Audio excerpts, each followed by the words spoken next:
Nuestro invitado de hoy sostiene que sus principales referentes morales y políticos son Jesús de Nazaret y Carlos Marx. Cristiano de base, activista contra la desigualdad y economista, ha sido el artífice de los éxitos de gestión económica del Ayuntamiento de Madrid encabezado por Manuela Carmena.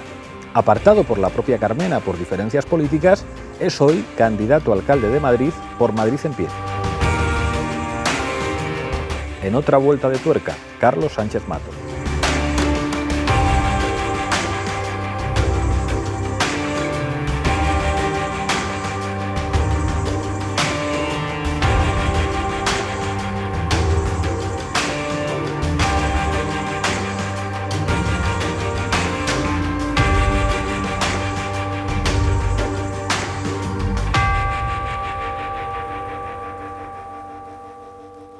Carlos Sánchez Mato, bienvenido a otra vuelta de tuerca.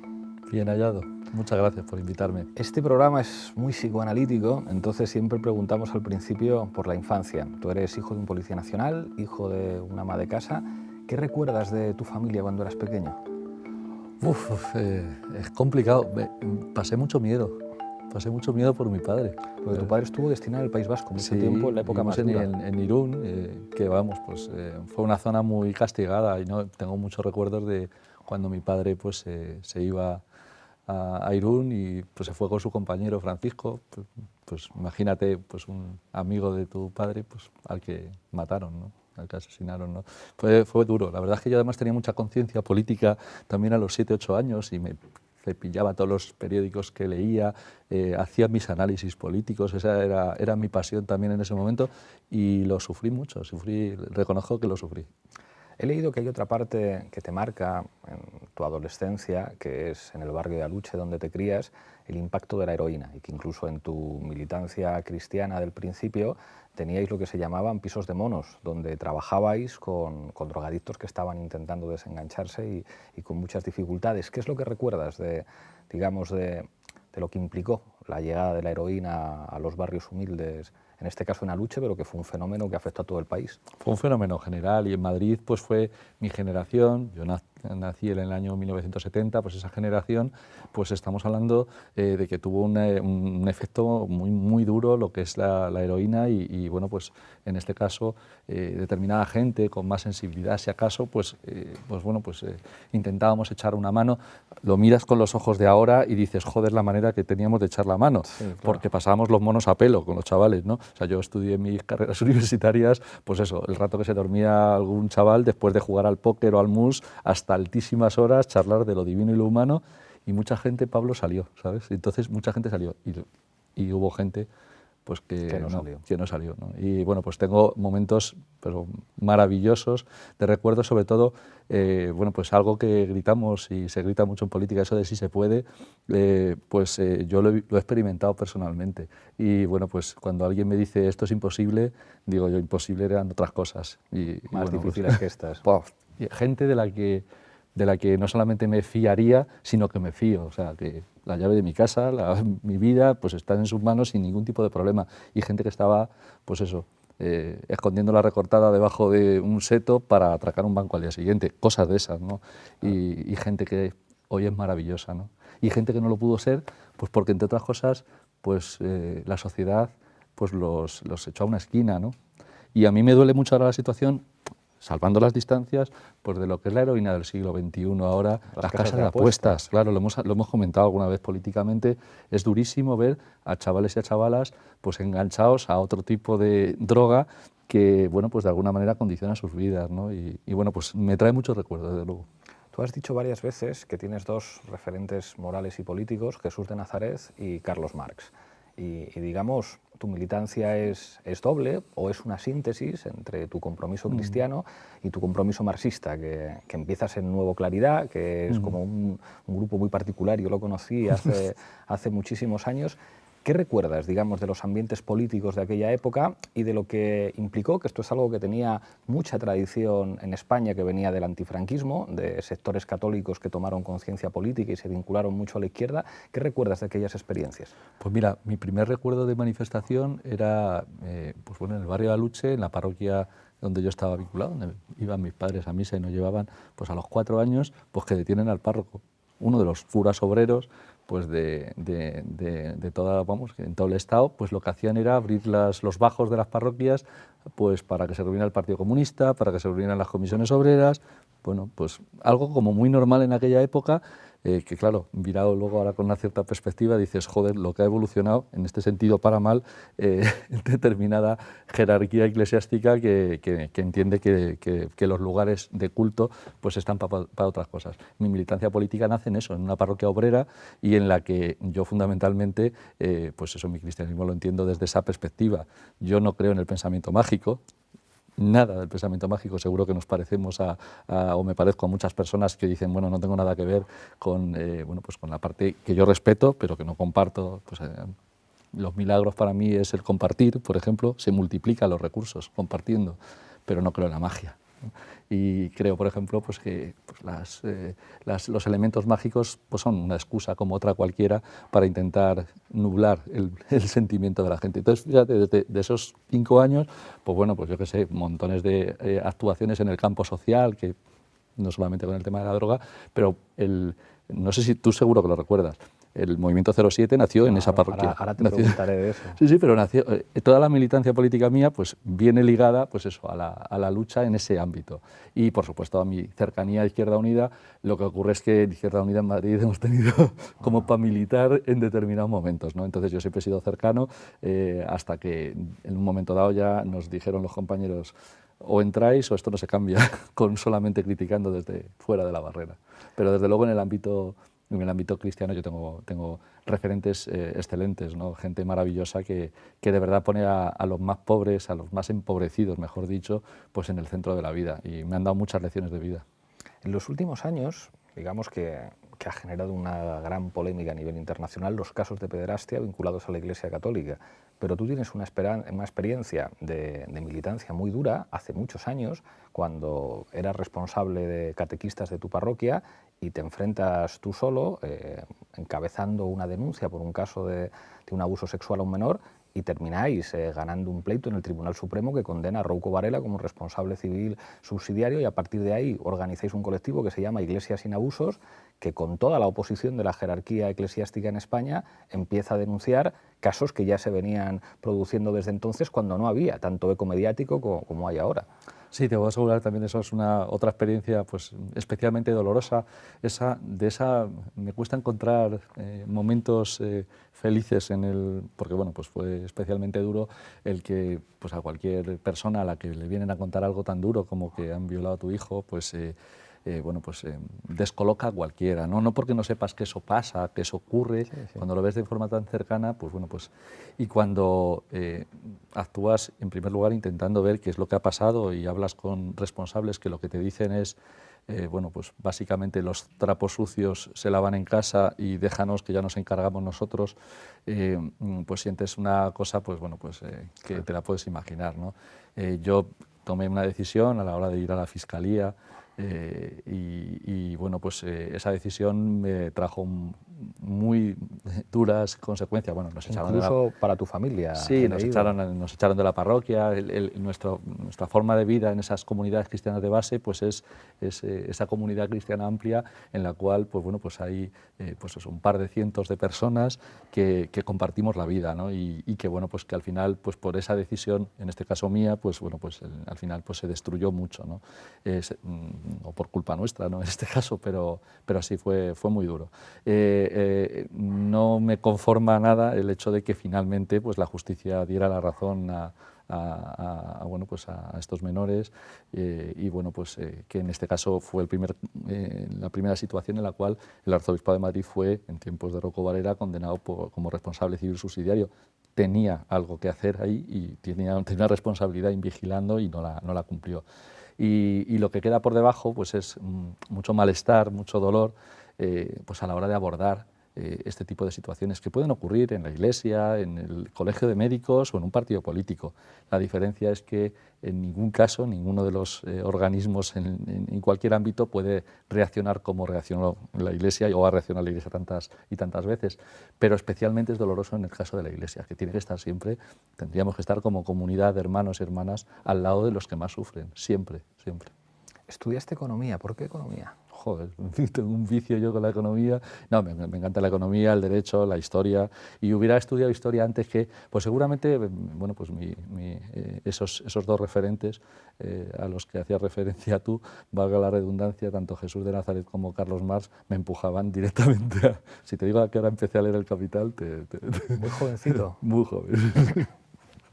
Pero bueno, lo que ocurre es que de alguna manera pues a mí me enamora el pensamiento de José Luis San Pedro. De hecho, yo terminé estudiando en el Departamento de Economía Aplicada 1, Internacional y Desarrollo, en ese momento se llamaba, y en la Facultad de Económicas, que fue el que fundó la cátedra de José Luis San Pedro, al que luego tuve el enorme gusto de conocer pues en el ámbito de mi militancia estudiantil y demás, él ya fuera, claro, de la facultad, y bueno, pues eso de que los economistas, hay dos clases de economistas, los que se ocupan de hacer más ricos a los ricos y nosotros.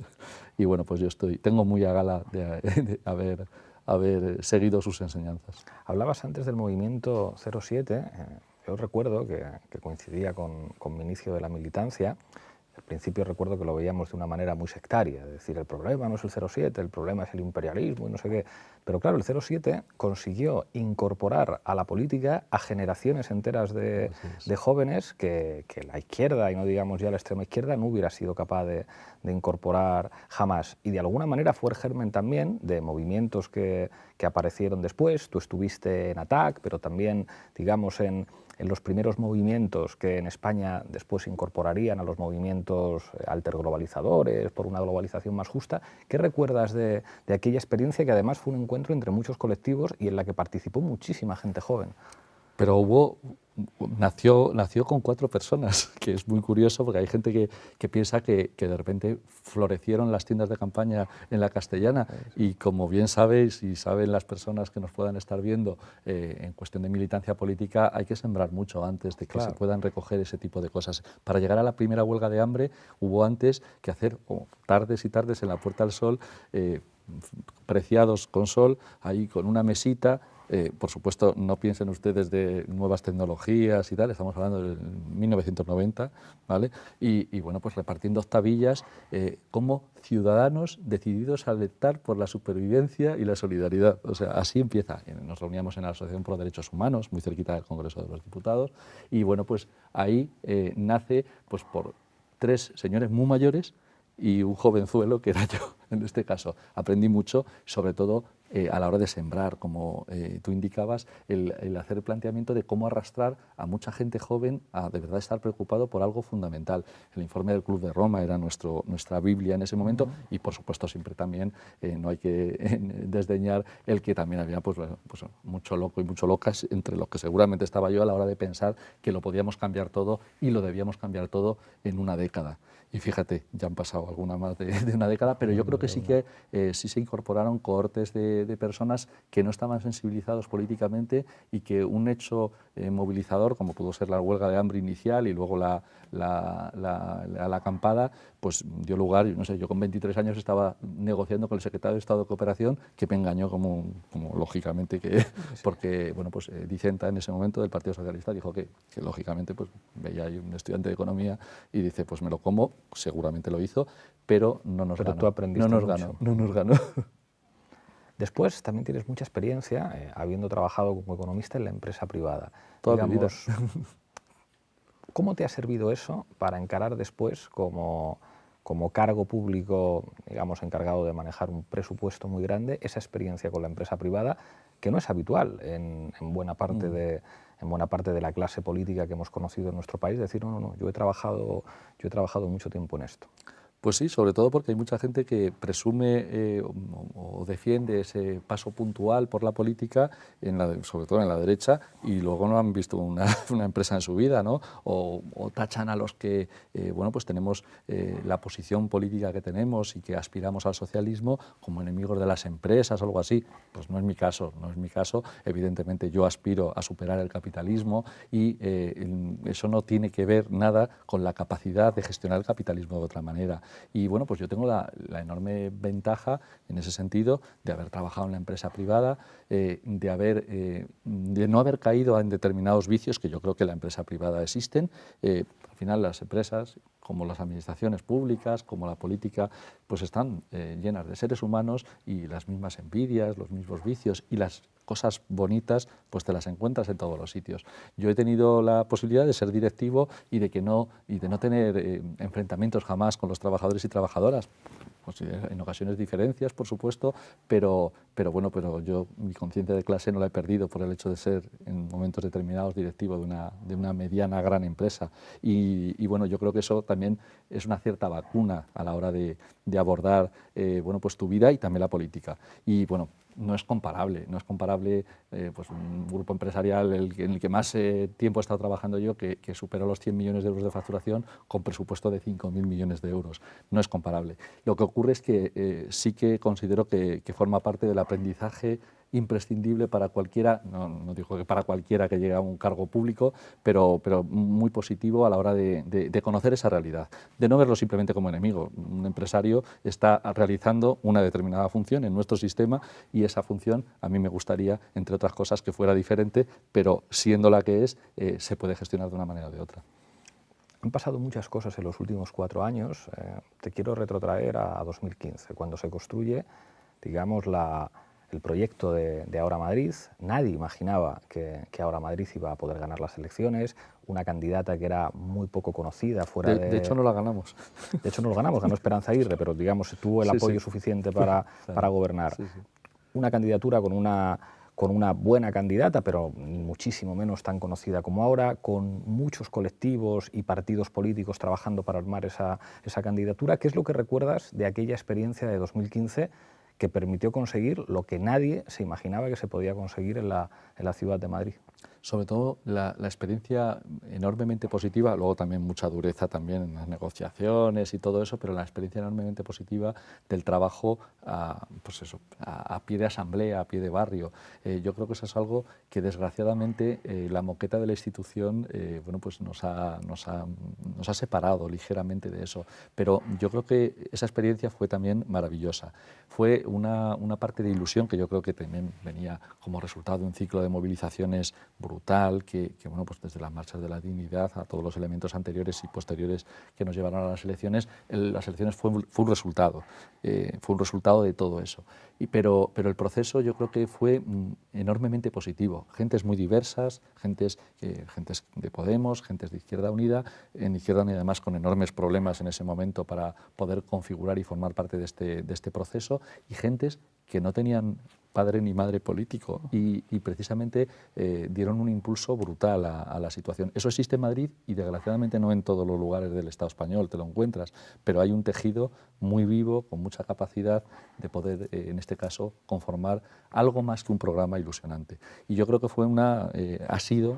yo es que jamás podré ver el proceso como negativo, incluso que tenga elementos que no nos han salido como hubiéramos pensado, algunos, pero yo creo que es algo que ha sido enormemente muy bueno para la ciudad y para el conjunto de la mayoría social.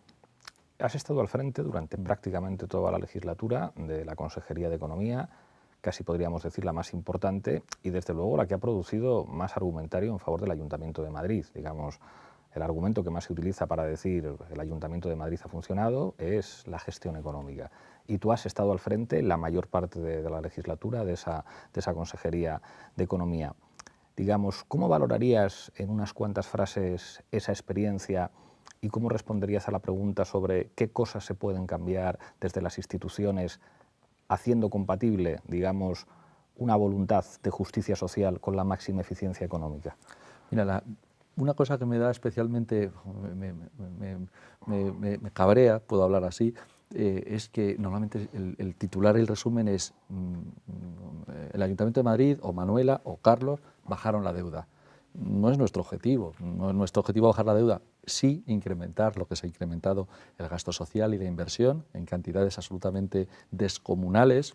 En mi tiempo de gestión el 73% de incremento de gasto social y el 102% la inversión, y hacerlo compatible con el superávit presupuestario y con la reducción de la deuda. O sea, por decirlo de alguna manera, de lo que nosotros y nosotras nos tenemos que enorgullecer es de lo primero y hacerlo compatible con lo segundo, porque siempre nos están diciendo, sois incapaces de, bueno, pues de gestionar grandes presupuestos sin arruinar las finanzas. Bueno, eso que se lo digan al PSOE, a nosotros y a nosotras ya no nos lo pueden decir. Desde luego no es el resultado de mi trabajo solo, es el resultado de nuestro proyecto político. Digo nuestro, también tuyo y también de mi compañero Alberto Garzón y de mis compañeros y compañeras de tantas federaciones que siempre hemos soñado con tener capacidad de aplicar ese tipo de cosas. Pero aunque el resumen fuera ese, hicimos muchas más cosas. Lo de las cláusulas sociales en la contratación pública fue pionero a algo que luego habéis currado en el Parlamento con la Ley de Contratos del Sector Público y demás, pero hemos ido muy por delante en Madrid y hemos marcado un camino, y eso es importante. Nos hemos peleado con las compañías eléctricas para que hubiera contratos en el cual el 100% de la energía fuera renovable y además de origen de combustibles que no fueran fósiles. O sea, ese tipo de cosas las hemos hecho en Madrid a costa de enorme conflicto que hemos ganado en los tribunales, pues con las grandes compañías energéticas cuyos objetivos son diferentes a los nuestros. Entonces, todos esos elementos al final configuran una acción de gobierno que demuestra que hay capacidad de transformación en la institución, incluso con un sistema que es hostil, con una normativa que no nos facilita las cosas, pero que a mí me hace pensar qué maravilla si tuviéramos el BOE. Porque mucha gente cambia la vida con ese tipo de cosas. Mira, una de las satisfacciones, perdona que te interrumpía, pero que no quería dejar de... yo sigo, afortunadamente tengo la posibilidad de seguir moviéndome pues, en autobús, en metro, por ahí, y todavía me encuentro a trabajadores y trabajadoras. A mí pues, Carlos, menos mal que hiciste lo de las cláusulas sociales, lo que nos ha beneficiado. Tú sabes la alegría, vamos, eso ya no está pagado.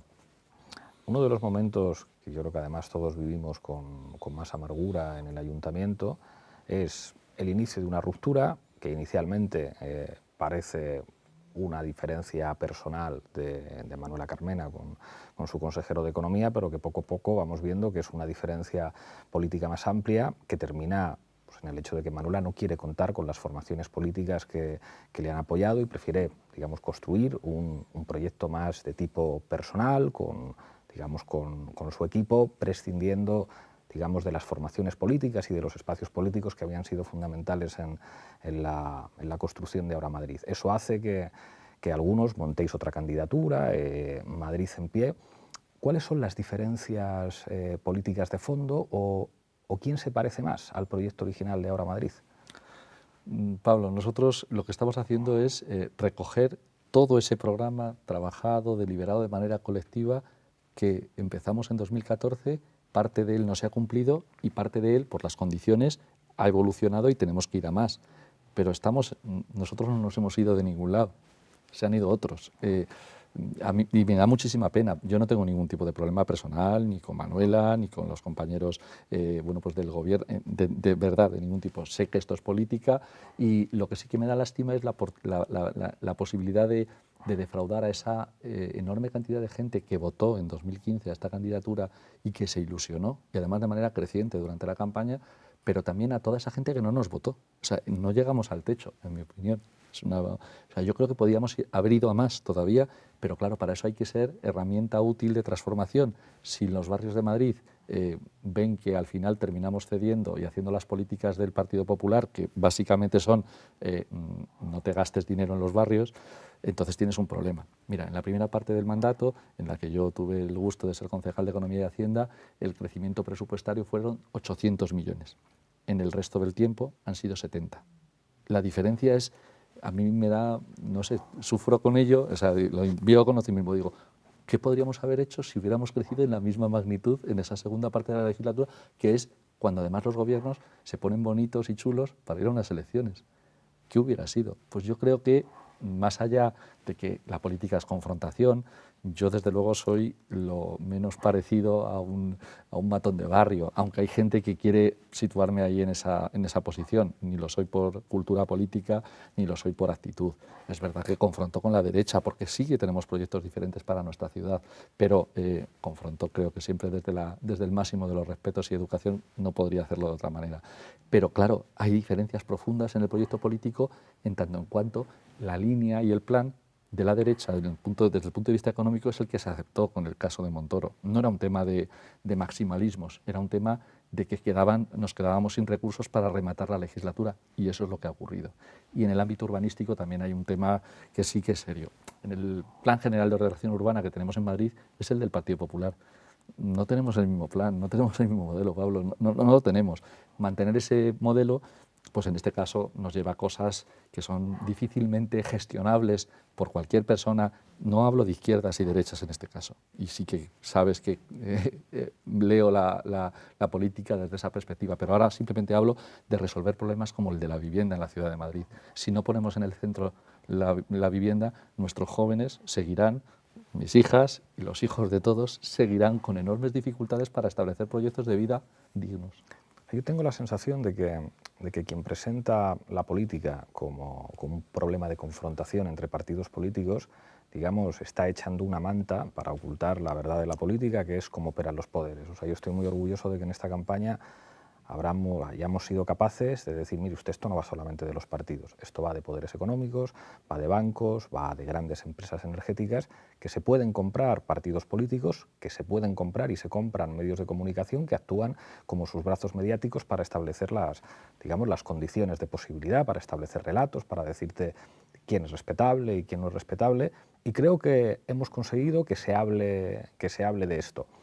Y tengo la sensación de que el poder de verdad que no es el Partido Popular, ni es el Partido Socialista, ni es Ciudadanos, sino que son grandes intereses económicos con muchos recursos para intervenir en política sin necesidad de presentarse a las elecciones, cuando enseñan su verdadero rostro es cuando estás en la institución gestionando y cuando tu problema no es discutir con Almeida o discutir con Villacís, cuando tu problema es discutir con fondos de inversión, con constructores, digamos, con actores que son ineludibles en la política, pero que siempre te ofrecen un camino que en lo personal puede ser provechoso si te pones de acuerdo con ellos y les dices que sí a determinadas cosas. ¿Cómo ha sido tu experiencia en este sentido? Pues es que coincido completamente con eso y tengo experiencias concretas, en este caso, no solo porque soy más viejo que tú, sino porque he tenido la oportunidad de la experiencia de gobierno en estos 4 años, que yo espero que las tengas y la tengáis los compañeros y compañeras lo antes posible, por una cosa. Ejemplo, agencias de calificación. Nosotros llegamos con un plan, entre otras cosas, que tenía que ver pues con un objetivo de que no íbamos a financiar nuestras políticas públicas emitiendo más deuda, por varios motivos, pero también ideológicos.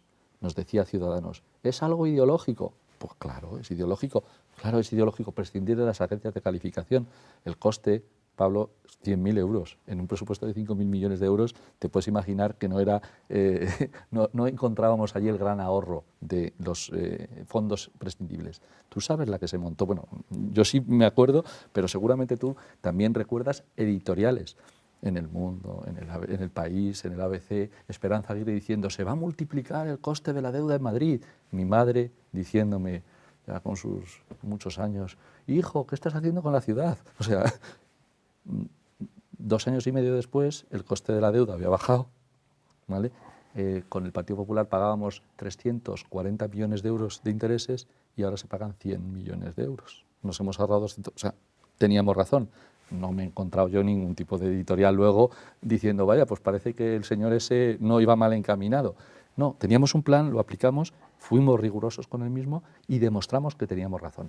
Pero claro, esos poderes, las agencias de calificación nos preguntaban que qué íbamos a hacer con la política de desahucios. ¿Y a usted qué le importa? O sea, hablando mal y pronto, ¿a usted qué le importa? O qué íbamos a hacer con la escuela de tauromaquia. No sé, o sea, que cosas... Ellos están para una cosa muy determinada y para intentar, no digo las agencias de calificación solo, sino todos esos poderes a los que hacía referencia. Y cuando les tocas un poco, lógicamente reaccionan. Yo tengo una querella de Villarejo y del Partido Popular, una querella que no han hecho nada más que utilizarla como extorsión para que Podemos e Izquierda Unida nos retiremos de causas en las que estamos personados. Ellos funcionan así y nosotros tenemos la obligación, en este caso, no de hacernos los chulos, los valientes, pero sí de actuar de otra manera a como actúan ellos. Acabando ya con esto, antes de pasar a la rueda de reconocimiento y al cuestionario, digamos, ¿qué escenarios tienes en la cabeza de lo que pueda ocurrir en Madrid en las próximas semanas, después de las elecciones y, digamos, qué oportunidades ves de revalidar una mayoría progresista que pueda avanzar en una dirección interesante? Yo, desde luego, pienso que la capacidad pasa, en este caso, porque haya movilización, algo que siempre decimos, pero que tenemos que ver qué supone o qué ha supuesto desde el punto de vista positivo, que lo ha habido en la acción de gobierno en estos 4 años, y también negativo en cuanto a renuncia a cumplimiento de determinadas expectativas. Cuando nos hemos presentado desde Izquierda Unida, Madrid en Pie, pues planteamos que es que había mucha gente que si no se iba a quedar en casa simplemente con la lógica de desafección que históricamente ya ha ocurrido, no en esta ciudad solo, sino a nivel estatal. Cuando el PSOE pues defraudaba en su acción de gobierno, pues ganaba la derecha a la siguiente vez. Y yo creo que estamos ante una oportunidad tan impresionante, de verdad, de hacer una transformación profunda en la ciudad, con capacidad y además con dinero, que tenemos capacidad de hacer pues, enormes transformaciones sin necesidad de pensar, oye, nos tenemos que enfrentar a los mercados internacionales. O sea, yo me imagino una situación así, pues, que hubiéramos alcanzado el gobierno en 2015 o en 2016 y hubiéramos tenido el enorme problema a nivel estatal de estar subidos en una cúspide y dependiendo muchísimo más de los mercados que lo que depende del Ayuntamiento de Madrid, que tiene la capacidad y la autonomía financiera para actuar. Hemos perdido una oportunidad de oro en ese sentido, de haber demostrado que en un escenario hostil, pero factible y manejable, haber hecho mucho más de lo que hemos hecho. Si lo hubiéramos hecho, según mi perspectiva, ahora habría una mayoría absoluta sin el PSOE. Es mi percepción, puedo estar equivocado. ¿Por qué? Pues porque los barrios habrían notado que somos los suyos. No ha pasado. Aún así, se han hecho los suficientes avances y hay capacidad de ilusionar a la gente que a lo mejor se nos iría la abstención en otro tipo de circunstancia. Tenemos que ser capaces de que haya un bloque lo suficientemente progresista desde el punto de vista no solamente de las siglas, sino de qué nos vale conformar una mayoría y luego hacer las políticas de derechas. Intentar dar la fuerza suficiente para responder a las expectativas de la gente.